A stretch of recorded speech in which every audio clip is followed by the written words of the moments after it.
These are the B-post quarter panels, Wheelarch panels for the Austin Healey 3000 BJ8 models. We've got two sets going through here, both in leather. However, the biscuit to the right here is the smooth style finish.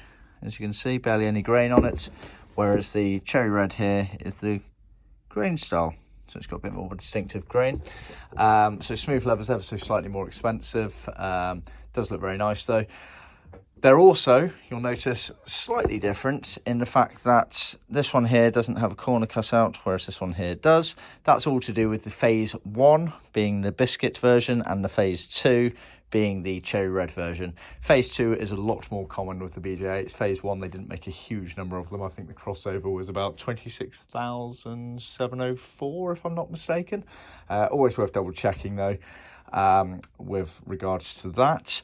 In theory, like this here with no cutouts here, that is exactly the same as an Austin Healey BJ7 quarter panel in terms of the actual shape and fit, etc. Whereas this one wouldn't necessarily because of this cutout here. Now, obviously, as you all know, the BJ8s, when they left with the original vinyl ambler trim, they would have had the embossed pattern, square pattern all over this area here and all over this area here. That was only an original option for vinyl ambler kits. For leather kits, that cannot be replicated currently. We're actually working on trying to work out a way where you can do it with the leather kits, but so far, unfortunately, we have not. So if you want that embossed pattern on there, you have to stick with the vinyl ambler option. So if it's leather, then it's just plain, which is as original for that era of car. Not many cars would have left with full leather trim, but if they did, they would not have had that embossed pattern on there.